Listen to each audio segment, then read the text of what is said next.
Hey guys, it's Allie, and today we are going to be talking about 3-act plot structure, what it is, what you need to know about it, and also how you might be using it without actually realizing it.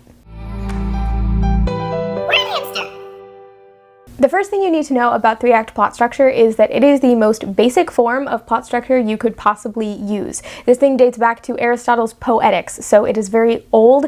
It is also more geared towards a theatrical or a play-like structure, hence, you know, the acts. There's two main reasons why I think it's important to tell you how basic 3-act plot structure is. Firstly, so that you know that it is not the be-all end-all of plot structures. There are so many others that you could use if you so desired. And the second reason is because of a little story that I mentioned in my last video. So a while back, while I was sitting in a Starbucks to get some writing done, I overheard a conversation between a person in publishing and a woman who was trying to pitch her book to him. And I couldn't hear much of the conversation, but one thing that I did hear very clearly was that he asked her if she knew what 3-act structure was. And here's my theory about that. If a person asks you, someone in publishing, if you know about 3-act structure, it's possible that what they're really asking you is if you've structured your book at all. Because like I said, since 3-act structure is so basic and so fundamental, the chances are you could assume if someone doesn't know about 3-act structure, it's not a huge stretch to think that they don't know much about plot structure or outlining in general. Now, that doesn't mean that the book is bad. It doesn't mean that it's not a fantastic book because, like I mentioned before, a lot of authors actually do this instinctually. You know how stories are supposed to flow, and you do it without needing to have some arbitrary act guidelines to push you forward. But in that case, you still want to have the right answer to that question, and you want to know what the person is talking about because you don't ever want to be in a position where a person in publishing asks you a question about a field that you're supposed to be knowledgeable in, and you don't have the answer.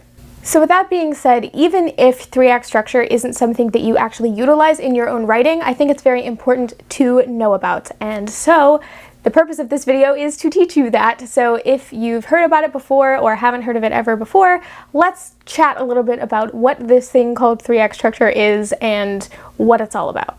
As you can probably tell by the name, 3-act structure separates your story into 3 acts. The setup, or the beginning, the confrontation, or the middle, and the resolution, or the end. So there you have it. That's 3-act structure. Your story needs a beginning, a middle, and an end. Thanks so much for joining me for this video. We'll see. I'm just kidding. It's not that basic. I know it's basic, but it's not that basic. Act 1, the setup is going to take up about 25% of your book, and this is your opportunity to let readers get to know your characters and the basic world that they're living in. You need to make your readers care about your character within this first 25%, or else they're not going to care about them later on when they're staring down death. Same thing goes for the world building. If you don't establish the rules in this first 25%, it's going to come off as startling or convenient later on when something zany happens in the plot. Act 1 is where you're going to have your hook or the inciting incident, and this basically hints at the larger plot yet to come. So we've seen our character in their day-to-day life, their status quo, if you will, and the inciting incident is something that's just going to shake them up a little bit, and it's going to make the reader ask questions about what is going to come from this new element to the plot. And then Act 1 ends with the first plot point, which is basically when that inciting incident turns into a whole heapin' mess. If the inciting incident were to shake up your character a little bit, the first plot point is punching them in the face, kicking them to the ground, and rubbing their face in the dirt. This is a point of no return, as it's sometimes called, and that means that there is absolutely no way for your character to return to that status quo or that day-to-day life that we saw before. We have an understanding of who they are as a person, but now we have to see them adjust to this new environment in Act 2.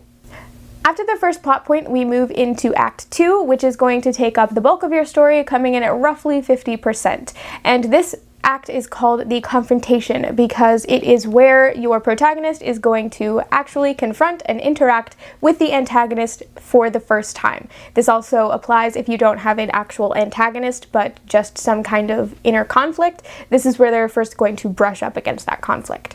And that is the general idea of the second act, but because they are still reeling from this first plot point that just happened, they're not prepared to take on the mantle and be the hero that they need to be yet. They're probably going to fail in this first confrontation.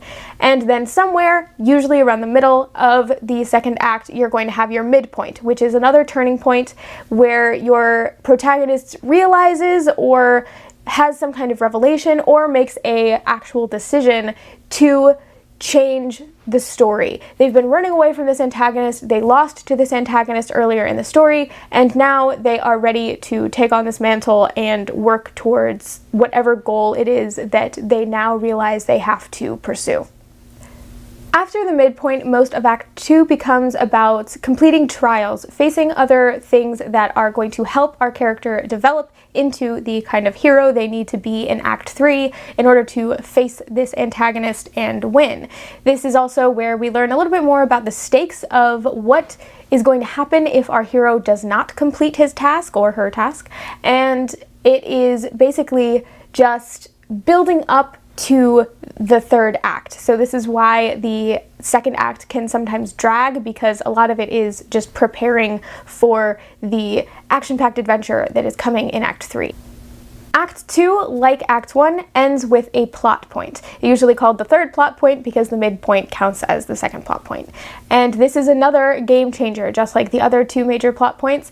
This is where the antagonist really flexes their muscles and we learn something new about the stakes that we did not know before, or the stakes have been raised. Something has happened that has made everybody wonder as they read this book if the protagonist is actually prepared after all to face this antagonistic force going into Act 3. Act 3, which is going to take up the last 25% of your book, is where the pace really starts to pick up. We're leading up to the climax, the big battle, or whatever thing your character has been working towards for the entirety of the second act, and it's really a make it or break it moment.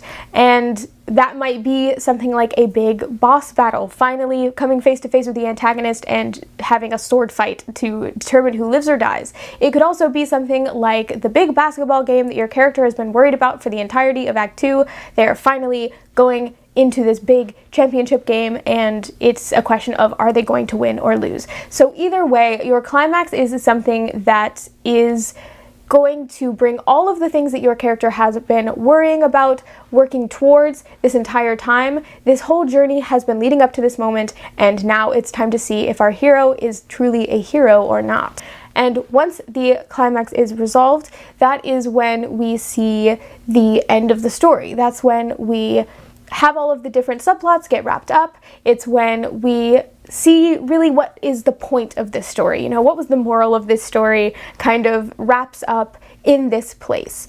And then we are able to close the chapter or hint to the next book or whatever it is that you might be doing, but all of the loose ends have to be tied up in order for this structure to come to a full completion. So now that you know a little bit more about what 3-act structure is and why it's important to know it, the question still remains as to whether or not it is the right fit for your writing. Now, if you are somebody who is unfamiliar with structure in general, then this might be a good fit for you in terms of an easy access into the plot structuring world. Also, if you are a pantser who is looking for something to compare your draft to in terms of pacing between drafts, I think this is also a very good one to use.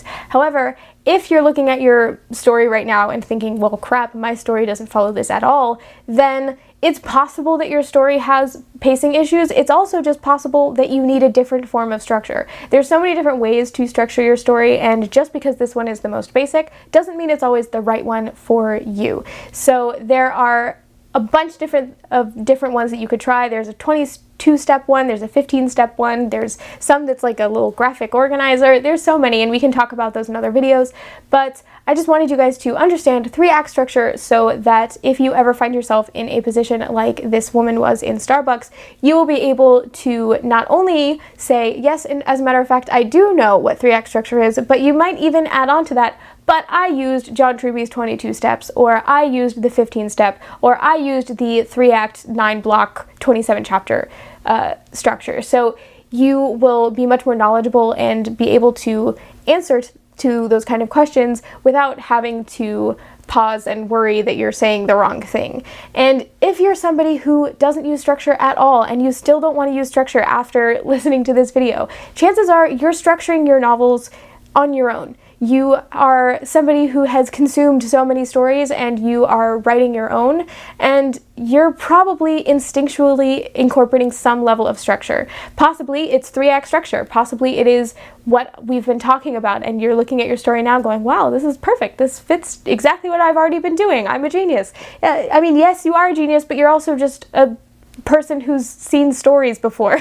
Like I said, it's so old and it's so tried and true that it is everywhere, and it's hard to write a single story without it. So don't freak out if you didn't know what 3-act structure was before this, and also if you did know about what it was before and didn't know what it was about before, and you are now worrying that your story doesn't follow that structure, don't be alarmed. There's so many other forms of structure out there. Take a deep breath. It's okay. It's art. It's fine. You are allowed to structure it in any way that you so choose. So that is it for me this week, but I'm really interested to know your thoughts about 3-act structure. Like I said, it is something that a lot of people use, but a lot of people also don't use, and I would love to know if you're somebody who does incorporate 3-act structure in your own writing, what have been your experiences with it? And if you're somebody who doesn't, what kind of structure do you use? Or are you somebody who doesn't use any structure at all, and why is it that you write the way that you do? I think that is such an interesting kind of discussion to have, because every writer is so different and every story is so different, and I would just love to see how you guys decide to outline and plot your stories. Lastly, if you watched to the end of this video, chances are you liked it, so I would be very appreciative if you dropped a like down below, left me a comment like I mentioned before, and if you like this kind of content, please do subscribe. I make videos every Friday, and I will see you guys in the next video.